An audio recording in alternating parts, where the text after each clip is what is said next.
CM Siddaramaiah ನಿನ್ನೆ 16ನೇ ತಮ್ಮ budget ಅನ್ನು ಮಂಡಿಸಿದ್ದಾರೆ. ಈ ಬಜೆಟ್ ಬಗ್ಗೆ ಮೊದಲ ರಿಯಾಕ್ಷನ್ ಕೊಡ್ಲಿಕ್ಕೆ ನಮ್ಮ ಜೊತೆ ಜೆಡಿಎಸ್ ಯುವ ಘಟಕದ ರಾಜ್ಯಾಧ್ಯಕ್ಷರಾಗಿರುವಂತಹ ನಿಖಿಲ್ ಕುಮಾರಸ್ವಾಮಿ ಅವರು ಇದ್ದಾರೆ. ಸರ್, ಸಿಎಂ ಸಿದ್ದರಾಮಯ್ಯ ಅವರು ತಮ್ಮ 16ನೇ ಬಜೆಟ್ ಅನ್ನ ಮಂಡಿಸಿದ್ದಾರೆ. ಈ ಬಜೆಟ್ ವಿಶೇಷಗಳ ಬಗ್ಗೆ ಅಥವಾ ಈ ಒಂದು ಏನು ಲೋಪದೋಷಗಳಾಗಿದೆ ಅದ್ರ ಬಗ್ಗೆ ತಮ್ಮ ಮೊದಲ ಒಂದು ರಿಯಾಕ್ಷನ್.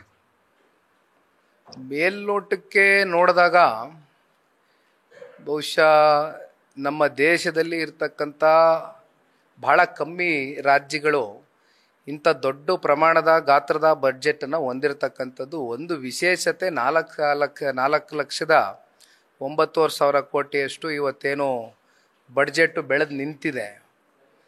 ಆದರೆ ಇದರ ಆಳ ಅಗಲ ಡೆಪ್ತ್ ಅನಾಲಿಸಿಸ್ ಮಾಡಿದಾಗ ಎಲ್ಲೋ ಒಂದು ಕಡೆ ಇವತ್ತು ಈ ಬಡ್ಜೆಟ್ನ ಮೂಲಕ ಎಷ್ಟರ ಮಟ್ಟಕ್ಕೆ ರಾಜ್ಯದ ಅಭಿವೃದ್ಧಿ ಪೂರ್ವಕವಾಗಿ ಆಗ್ತಕ್ಕಂಥದ್ದಕ್ಕೆ ಹಣಕಾಸು ಇದೆಯಾ ಅಂತಕ್ಕಂಥದ್ದು ಇವತ್ತು ಪ್ರತಿಯೊಬ್ಬರಲ್ಲೂ ಕಾಡ್ತಕ್ಕಂಥ ವಿಚಾರ. ಈಗ ತಾವೇ ನೋಡ್ದಂಗೆ ನಾನು ಆವಾಗಲೇ ಕೆಳಗಡೆ ಹೇಳ್ತಾ ಇದ್ದೆ ನಿಮಗೆ, ಇವತ್ತು ಬಂಡವಾಳ ವೆಚ್ಚದಲ್ಲಿ ನಮಗೆ ಇರ್ತಕ್ಕಂಥದ್ದು 68,000 ಕೋಟಿ. ಅದರಲ್ಲಿ 52,000 ಕೋಟಿ ಇವತ್ತು ನೀವು 5 ಗ್ಯಾರಂಟಿಗಳಿಗೆ ಕೊಟ್ಬಿಟ್ಟಾಗ ಅಂತಿಮವಾಗಿ ನಿಮ್ಗೆ ಉಳಿತಕ್ಕಂಥದ್ದು 17,000 ಕೋಟಿ. 17,000 ಕೋಟಿನಲ್ಲಿ ನೀವು ಶಾಸಕರಿಗೆ ಅನುದಾನಗಳು ಕೊಡಬೇಕು. ಮತ್ತು ಅಲ್ಲೇನೋ ಇಲ್ಲಿ ಸುರಂಗ ಮಾರ್ಗ ಮಾಡ್ತೀವಿ ಬೆಂಗಳೂರಿನಲ್ಲಿ 40,000 ಕೋಟಿ ವೆಚ್ಚದಲ್ಲಿ ಅಂತ ನೆನ್ನೆ ಬಡ್ಜೆಟ್ನಲ್ಲಿ ಅನೌನ್ಸ್ ಮಾಡ್ಕೊಂಡಿದ್ದಾರೆ. ಸಣ್ಣ ಉದಾಹರಣೆಗಳು ನಾನು ಹೇಳ್ತಾ ಇರೋದು. ಯಾವಾಗ ಪ್ರಾರಂಭ ಮಾಡ್ತೀರಿ, ಈ ವರ್ಷ ಎಷ್ಟು ಬಡ್ಜೆಟ್ ಅಲೋಕೇಶನ್ ಮಾಡ್ತೀರಿ, ಯಾವಾಗ ಹಣಕಾಸು ಬಿಡುಗಡೆ ಮಾಡ್ತೀರಿ, ಯಾವಾಗ ಕಂಪ್ಲೀಷನ್ ಮಾಡ್ತೀರಿ, ಇವೆಲ್ಲವೂ ಕೂಡ ಯಕ್ಷ ಪ್ರಶ್ನೆ. ಆದರೆ ಒಂದು ನೋಡಿ, ಇದು ನಮ್ಮ ರಾಜ್ಯ ಭಾಳ ಸಂಪತ್ಭರಿತವಾದಂಥ ರಾಜ್ಯ. ನಮ್ಮ ರಾಜ್ಯದ ತೆರಿಗೆ ನಮ್ಮ ಸ್ಟೇಟಿಂದ ಹೇಳ್ತಕ್ಕಂಥದ್ದಾದರೆ 1,80,000 ಅಷ್ಟು ಕೋಟಿಯಷ್ಟು ಇವತ್ತು ತೆರಿಗೆ ಸ್ಟೇಟಿಂದಾನೇ ಟ್ಯಾಕ್ಸ್ ಕಲೆಕ್ಷನ್ ಮಾಡ್ತಿದ್ದೀರಿ. ಇನ್ನು ಸೆಂಟ್ರಲ್ ಮೂಲಕ ಟ್ಯಾಕ್ಸ್ ಕಲೆಕ್ಷನ್ ಆಗ್ತಕ್ಕಂಥದ್ದು 68,000 ಕೋಟಿ. ಹತ್ತತ್ರ ನಿಮಗೆ 2.5 ಲಕ್ಷ ಕೋಟಿಯಷ್ಟು ನಿಮ್ಗೆ ಅಲ್ಲೇ ಬಂದೋಯ್ತು ದುಡ್ಡು. ಆದರೆ ಈಗ ನೀವು ಸರ್ಕಾರಿ ನೌಕರರಿಗೆ ಹಣಕಾಸನ್ನು ಕೊಡಬೇಕು, ದುಡ್ಡನ್ನು ಕೊಡಬೇಕು, ಪೆನ್ಷನ್ಗೆ ದುಡ್ಡನ್ನು ಕೊಡಬೇಕು, ಸರ್ಕಾರಿ ಕಚೇರಿಗಳು ನಡೆಸಬೇಕು. ಅದಕ್ಕೆ ನೀವು 3,12,000 ಕೋಟಿ ಅಲ್ಲೇ ಹೊಟ್ಟೋಯ್ತಲ್ಲ ನಿಮಗೆ ರೆವಿನ್ಯೂ ಎಕ್ಸ್ಪೆಂಡಿಚರು. ಇನ್ನು ನಿಮಗೆ ಮಿಕ್ತಕ್ಕಂಥದ್ದು ಎಷ್ಟು? ಕಳೆದ ವರ್ಷ 1,05,000 ಕೋಟಿ ಸಾಲ ಮಾಡಿದ್ದಾರೆ. ಈ ವರ್ಷ 1,16,000 ಕೋಟಿ ಸಾಲ ಆಗಿದೆ. ಸಾಲ ಮಾಡ್ತಕ್ಕಂಥ ತಪ್ಪಲ್ಲ, ಆದರೆ ರೆವಿನ್ಯೂ ಡೆಫಿಸಿಟ್ ಎಲ್ಲಿಗೆ ಬಂದು ನಿಂತಿದೆ? ಲಾಸ್ಟ್ ಇಯರು 19,000 ಕೋಟಿ ರೆವಿನ್ಯೂ ಡೆಫಿಸಿಟ್ ಆಗಿದೆ. ಇದು ಡೆವಲಪ್ಮೆಂಟಿಗೆ ತೊಗೊಂಡಿರ್ತಕ್ಕಂಥ ದುಡ್ಡ?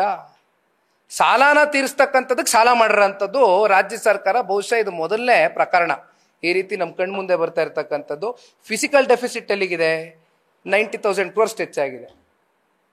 ಇವೆಲ್ಲ ಅಂಕಿ ಅಂಶಗಳು ಹೇಳ್ತಾ ಹೋದಾಗ ಏನಾಗ್ತದೆ, ಆ 4,09,00,000 ಕೋಟಿಯಷ್ಟು ದೊಡ್ಡ ಪ್ರಮಾಣದ ಬಡ್ಜೆಟ್ ಕೊಟ್ಟಿದ್ದೀವಿ ಅಂತ ನಮ್ಮನ್ನು ನಾವು ಬೆಂತಟ್ಕೊಳ್ತಕ್ಕಂಥದ್ದಲ್ಲ. ಒಳಗಡೆ ನಿಜಕ್ಕೂ ಮುಂದಿನ ದಿನಗಳಲ್ಲಿ ಕನ್ನಡಿಗರ ಮೇಲೆ ಆಗ್ತಕ್ಕಂಥ ಪರಿಣಾಮಗಳೇನು?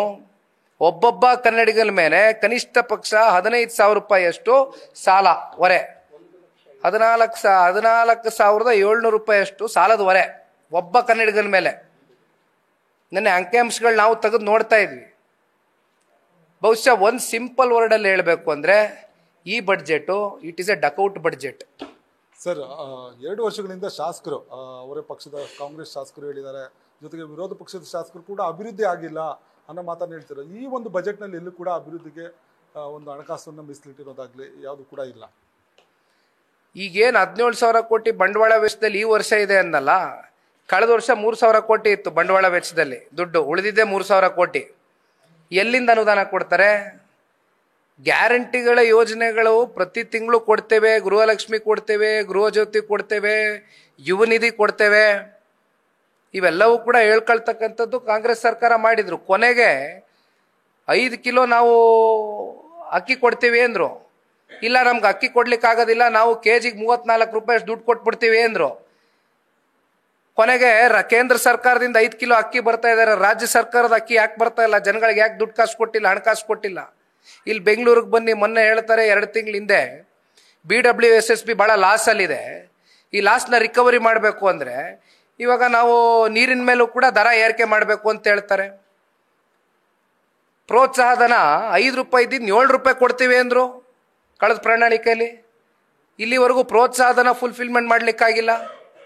ಆದರೆ KMFನ ಅಧ್ಯಕ್ಷರು ಹೇಳ್ತಾರೆ ಈ ಲೀಟ್ರಿಗೆ ನಾವು 5 ರೂಪಾಯಿ ಇವಾಗ ಚಾರ್ಜಸ್ಸು ನಾವು ಮಾಡಲಿಲ್ಲ ಅಂದರೆ ಮತ್ತೆ ರೈತರಿಗೆ ನಾವು ಯಾವ ರೀತಿ ಕೊಡೋದು ಅಂತ ಅವ್ರು ಕೇಳ್ತಾರೆ.